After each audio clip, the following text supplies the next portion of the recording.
Custom का ये role बनने के बाद जाहिर है इससे मैं फ़ाइट नहीं कर सकता था, क्योंकि वो गवर्नमेंट थी। बहरहाल मैंने उन्हें कई एप्लीकेशंस दी, कई दफ़ा जाके मिला। फिर मैंने उनको कहा कि ठीक है, अगर आप लोग चाहते हो तो मैं अपनी गाड़ियाँ मूव कर लेता हूँ, और आप ऐसा करो कि मुझे किस्तों में ये कर दो, तो मैं आपको किस्तों में भर दूँगा। तो उन्होंने मुझसे कहा कि नहीं, हम किस्तों में नहीं लेंगे, हम एक ही दफ़ा लेंगे, और आप चाहे गाड़ियाँ मूव कर लो, मगर ये क्या पैसे आपको ये एक ही दफ़ा देने पड़ेंगे। तो मैंने उनसे फिर कुछ मोहलत मांगी, तो उन्होंने मुझे कहा कि ठीक है, आप 6 महीने के अंदर ये चेक जमा करा दो। पैसे हालांकि मेरे पास थे, लेकिन मुझे पता था एक बिल्कुल नाजायज़ पैसे हैं, और सिर्फ वाहिद मैं दूंगा, और कोई भी गोरा इसलिए नहीं देगा क्योंकि वो गोरे हैं, वो आयरिश हैं। उसके बाद वहाँ से भी थोड़ा समय सिलसिला ख़राब होना शुरू हुआ। अच्छा, दूसरे जो इम्पोर्टर्स थे जो मुझसे गाड़ियाँ लेते थे, तकरीबन 12-13 कंपनीज थी, शोरूम वाले थे जो मुझसे गाड़ियाँ लेते थे। तो मेरी बहुत ज़्यादा, और फिर मैं अपने शोरूम पे प्राइवेट गाड़ियाँ भी बेचता था रिटेल में। जो मेरा स्टाफ, जो खासकर जिम जो मेरा मैनेजर था वो चलाता था, 1-2 पाकिस्तानी थे वो चलाते थे, 1-2 लड़के सफाई के लिए रखे हुए थे वो चलाते थे। तो वो एक अलग कारोबार चल रहा था मेरा। तो इस तरह करते करते फिर वो 6 महीने भी गुजर गए। फिर मैं उनके पास गया, मैंने 6 महीने की और मोहलत मांगी। तो अब मुझे 3 साल से थोड़ा सा ऊपर का अरसा यहाँ हो गया था। अच्छा, वो जो मैंने आपको बताया था इशरतुल इबाद के छोटे भाई, वो मोहसिन इबाद नाम था, मुझे उनका नाम याद आ गया। मोहसिन जो था मेरे पास जॉब करता था। पर जॉब क्या करता था, वो लाओबाली टाइप का आदमी था। हालांकि हम 9 बजे खोलते थे, वो 10-10:30 बजे आ जाता था। इधर उधर बैठा हुआ है, एक आध गाड़ी साफ कर दी, ये कहते, बस वो अपने वीक के पैसे बना लेता था। वो मैं भी उसे कुछ नहीं कहता था कि चलो ठीक है, पुराना बंदा है, यहाँ का आता है, चलो ले जाता है थोड़े बहुत तनख्वाह, कोई मसला नहीं है। लेकिन वो अंदर ही अंदर बुग़्ज़ रखता था बहुत ज़्यादा, क्योंकि वो वहाँ रह रहा था 15 साल से, और मुझे आए हुए थे 3 साल।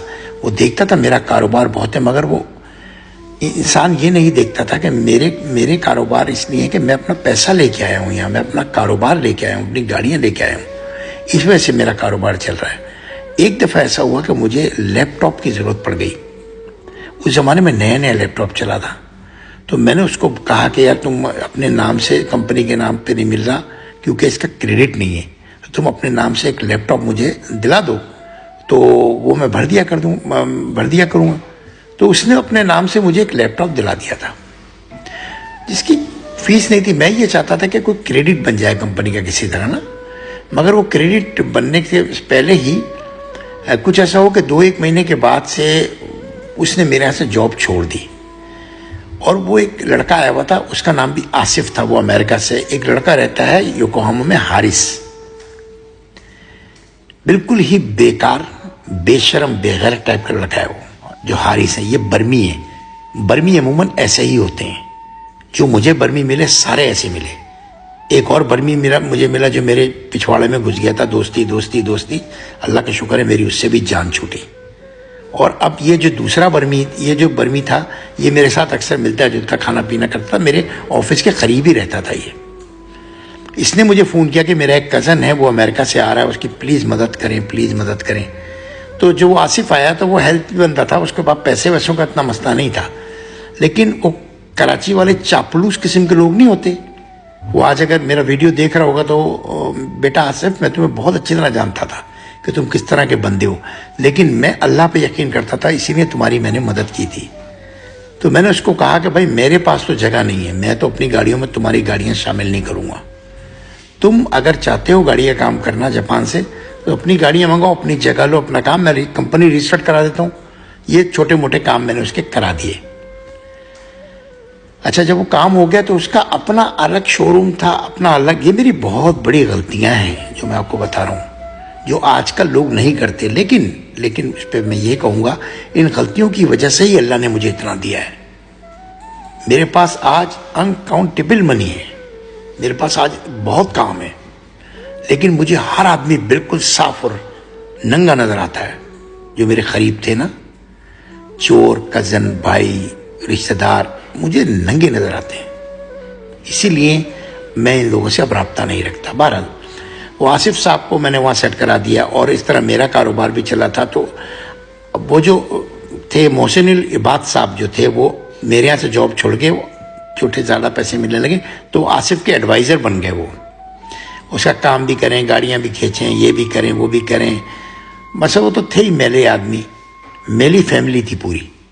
तो वहाँ पे काम करने लगे तो उन्होंने मुझे बगैर बताए जॉब छोड़ दी। मुझे भी, मैंने कहा भी शुक्र अल्हम्दुलिल्लाह यार, अच्छा हुआ।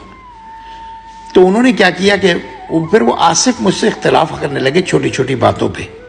तो मैंने आसिफ को कहा कि यार आसिफ देखो, तुम्हारा अपना काम है, मेरा अपना काम है भाई, तुम मेरे घर नहीं आया करो, तुम मेरे ऑफिस नहीं आया करो ना, तुम अपने खुश रहो, मैं अपने, मेरा अपना तरीका बेचने का। मेरे को पूरा आइलैंड जानता है कि मैं ईमानदारी से काम करता हूँ। अब तुम ये शॉर्टकट वो शॉर्टकट, मेरे से ये नहीं होता। तो बहरहाल वो आसिफ साहब की हट गई, वो मेरे, उन्होंने आना छोड़ दिया। और ऐसा हुआ कि मैं अपने घर में इतवार के दिन बैठा हुआ था, मैं अकेला रहता था, भाई बच्चे तो मेरे सब वहाँ पे थे अमेरिका में। मैं बैठा हुआ था तो दरवाजे पे घंटी बजी, मैं उठा, दरवाज़ा खोला तो पुलिस खड़ी थी। तो मैंने कहा, पूछा उनसे कि जी बोलिए। तो उन्होंने बोला कि आपका नाम ये है। मैंने कहा जी मेरा नाम ये है। कहने लगे आपकी कंपनी ये है। मैंने कहा जी हाँ मेरी कंपनी है। कहने लगे जी आपने जो है मोहसिन उल इबाद साहब का लैपटॉप चुरा लिया जो आपके पास है।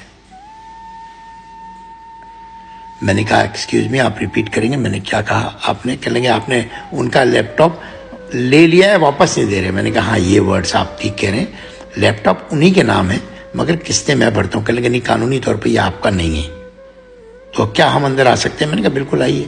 लैपटॉप भी खुला हुआ था, मैं मेरे पे जहाँ मैं लेटा हुआ था मसरी पे, मैं वहीं पे अपनी स्टॉक लिस्ट वगैरह चेक कर रहा था।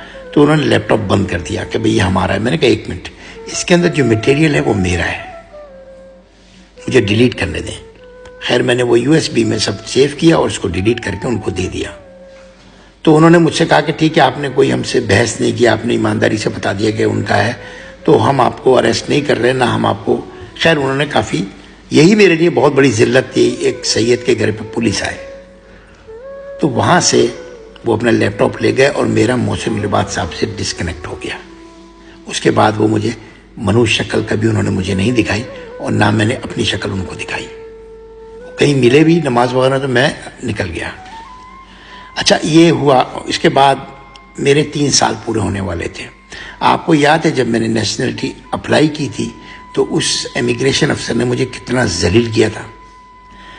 इधर मैंने अपना कारोबार बंद करना शुरू कर दिया क्योंकि ये पोर्ट वालों का जो नया रूल आ गया था ना, इस रूल की वजह से मैं गाड़ियाँ बेच नहीं सकता। मुझे बहुत बड़ी जगह चाहिए थी और गाड़ियों के प्राइस भी कम हो गए थे। 2-3 पाकिस्तानी और आके बैठ गए थे जापान से ही।